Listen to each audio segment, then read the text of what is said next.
So, a lot of people seem to be clutching their pearls over what Bill Maher said about Stan Lee in a blog. So, I don't hate Bill Maher. I'm not going to clutch pearls over the fact that he touched upon this subject shortly after Stan Lee's death, but I think the message and what he says in this piece is pretty insane. Bill Maher says, "The guy who created Spider Man and the Hulk has died, and America is in mourning." So, first off, he's acting like Stan Lee just created a couple superheroes and that's it. Spider Man and the Hulk? Stan Lee created a fucking empire. If you ask me, Stan Lee is in the same conversation as Walt Disney, Vince McMahon, even Steve Jobs and Henry Ford, but if we're just gonna keep him in the category of entertainment, Stan Lee is in the category of people like Walt Disney and Vince McMahon. People that created an empire and billions of dollars worth of wealth for spanning over many decades. He had a role in creating numerous superheroes, mainstream household name superheroes, video games, action figures, billions of dollars worth of movies. I mean, what more do you want? Oh, but no, he just created Spider-Man and the Hulk. No big deal. Even DC Comics tweeted the day of Stan Lee's death paying tribute to him. Because Stan Lee, he not only created this empire, this universe, and all these superheroes, he also changed the way people think about superheroes. He changed an entire industry for the better. Because before Stan Lee and Marvel Comics, most superheroes were looked at as gods, as these larger-than-life people, whereas Stan Lee said, no, I'm going to bring the human element. I'm going to show the struggles that these people have to go through in their personal lives, like Tony Stark with alcoholism, or Spider-Man with growing up as a teenager and being a total nerd at high school, and falling in love for the first time, and Bruce Banner dealing with split personality and all that crap. But no, all he did was create a couple superheroes. According to Bill Maher, deep, deep mourning for a man who inspired millions to, I don't know, watch a movie, I guess. Again, is that all Stan Lee fucking did? He just inspired a few people to watch? Yeah, he inspired people to spend billions of dollars on 20 fucking movies. This Marvel, and again, I'm not really that big into comics. I've only read a couple graphic novels here and there, but I'm a huge fan of the Marvel Cinematic Universe. I've paid to watch every single one of those movies, some of them numerous times. Even after watching Thor Ragnarok, the day after, I had to buy the soundtrack because I thought the soundtrack was amazing. Just the soundtrack of Thor Ragnarok alone inspires me and puts me in a good mood, which I guess really is not a big deal to Bill Maher. You know, not to mention like all of the jobs and the wealth he's created. You know, you watch the Avengers movies, there's like 10 million people in the credits. The people that are getting paid, people that are feeding their family because of what Stan Lee created. No big deal though, Bill Maher. Maher continues, someone on Reddit posted, I'm so incredibly grateful I lived in a world that included Stan Lee. Personally, I'm grateful I lived in a world that included oxygen and trees, but to each his own. Like, how low is the bar for people like Bill Maher? Like, what does he want to do with his life? Just sit around and breathe clean air? That's all he fucking wants? I mean, I'm with the Reddit guy. Yeah, I'm so happy I lived in a world where I got to watch these Marvel Cinematic Universe movies and enjoy comic books and be inspired by superheroes and all of the music and all the cool crap that came along with it. But apparently all Bill Maher wants to do is just sit around and breathe oxygen and smoke pot. Now, I have nothing against comic books. I read them now and then when I was a little kid and when I was all out of Hardy Boys. Oh yeah, the Hardy Boys. Yeah, I'll only get to the comic books when you're done with those riveting tales of the Hardy Boys. Although I shouldn't say that. For all I know, the Hardy Boys are really good because I've never read them. So now I'm being a hater too. But the assumption everyone had back then, both the adults and the kids, was that comics were for kids, and when you grew up, you moved on to big boy books without the pictures. Okay, so there was a time when comic books were just for kids, but yeah, sometimes things change. for a while, cartoons were just for kids, and now we have The Simpsons and Family Guy and Adult Swim and Rick and Morty. Yeah, when I watched Rick and Morty for the first time, was I just supposed to think, oh, Rick and Morty, that's a cartoon. Cartoons are for kids.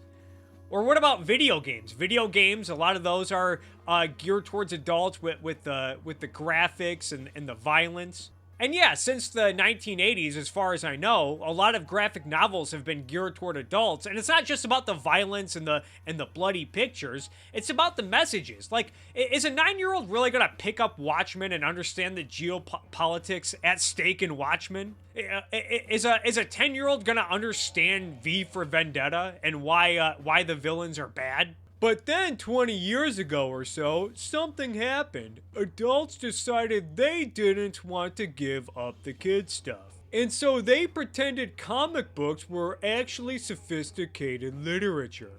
Okay, so he does have a point in that there are too many people who refuse to grow up. I get that.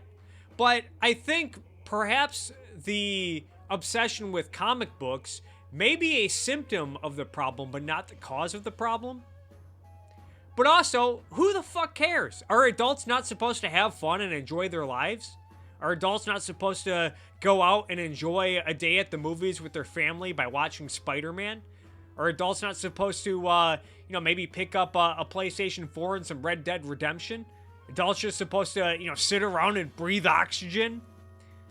Is that the society Bill Maher wants to live in? Sophisticated literature. What does he want everyone to read? Does he want everyone to just sit around and read Stephen King and Dean Koontz? Yeah, to hell with Red Sun and an alternate universe where Superman lands in the Soviet Union and becomes a communist. Screw that. I need to read another story about a failed alcoholic writer who lives in Maine and where all the kids in town are dying. Screw Nightfall. Let's read more 50 Shades of Grey and Twilight. Sophisticated literature. Or what about the Bible? Bill Maher is constantly shitting on religion. Does he want people to pick up the Bible? A sophisticated literature without any pictures? Is that what you want, Bill? And because America has over 4,500 colleges, which means we need more professors than we have smart people, some dumb people got to be professors by writing theses with titles like Otherness and Heterodoxy in the Silver Surfer. And now when adults are forced to do grown-up things like buy auto insurance, they call it adulting and act like it's some giant struggle.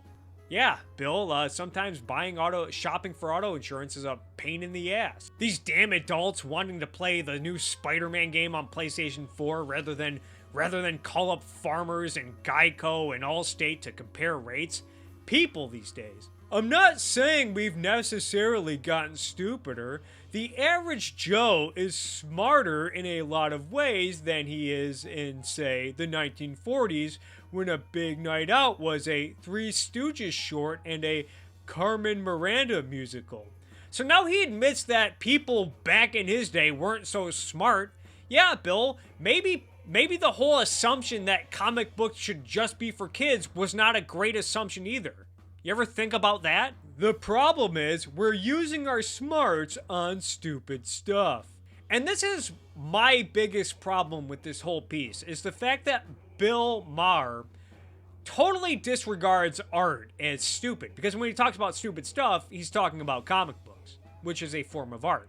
Now, I would like to recommend that everyone, after watching this video, watch Steve Ditko's video on his development for his hero, Mr. A, because Steve Ditko talks about the importance of art, about how art is supposed to show how man could and should be, which is a big reason why I think superheroes and comic books are pretty popular right now, because superheroes and the Marvel comic book heroes are actually conveying positive messages and virtuous heroes and inspirational characters like Tony Stark and Doctor Strange and Peter Parker and Steve Rogers. You know, what does a lot of the art in modern day America say? Look at Breaking Bad, which is a great television show.